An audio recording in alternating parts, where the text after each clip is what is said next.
The vast expanse of the open sea has long been a realm of daring adventures and age-old traditions for naval personnel.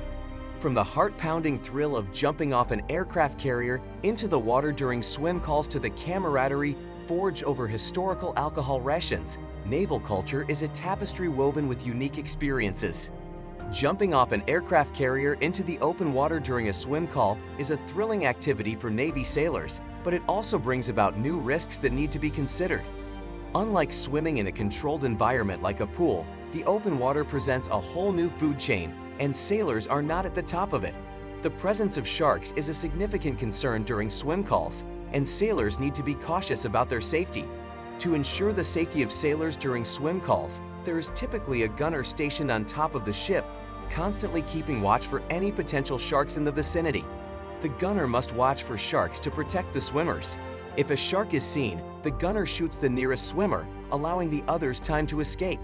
Even with a gunner for safety, shooting a shark in the water doesn't work. Bullets quickly lose their lethality in water.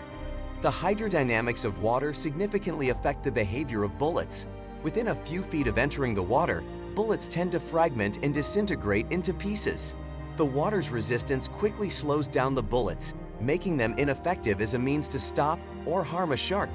If there were ever a need to use firearms underwater, specially designed underwater bullets would be required. Regular bullets used in the atmosphere are not suited for underwater shooting due to their disintegration and loss of lethality. Underwater bullets have a different shape, more like needles, which allows them to retain their integrity and effectiveness when penetrating water.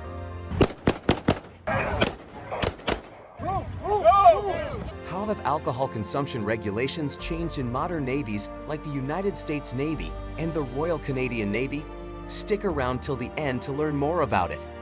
Over the years, the Navy's safety culture has evolved to become more risk-averse. In the past, sailors enjoyed greater liberties, including the freedom to jump from higher points on the ship into the water during swim calls. Modern naval vessels, especially aircraft carriers, have adopted safer methods for conducting swim calls. Instead of allowing sailors to jump from high points like the flight deck, which could lead to injuries, they now use lowered elevators from the hangar bay, reducing the height of the jump to a safer level. While some sailors might still find the 30-foot jump challenging, it is a considerable improvement in terms of safety compared to previous practices. The United States Navy has one of the strictest policies regarding alcohol consumption at sea. In 1914, the U.S. Navy banned alcohol for enlisted men, with only a few exceptions, such as the wardroom and the captain's wine mess.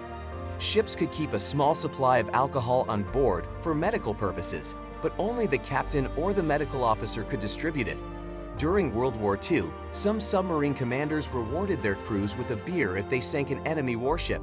In 1980, the U.S. Navy implemented a 45-day continuous day rule, where after 45 days at sea, the ship's captain could authorize a beer day for the crew.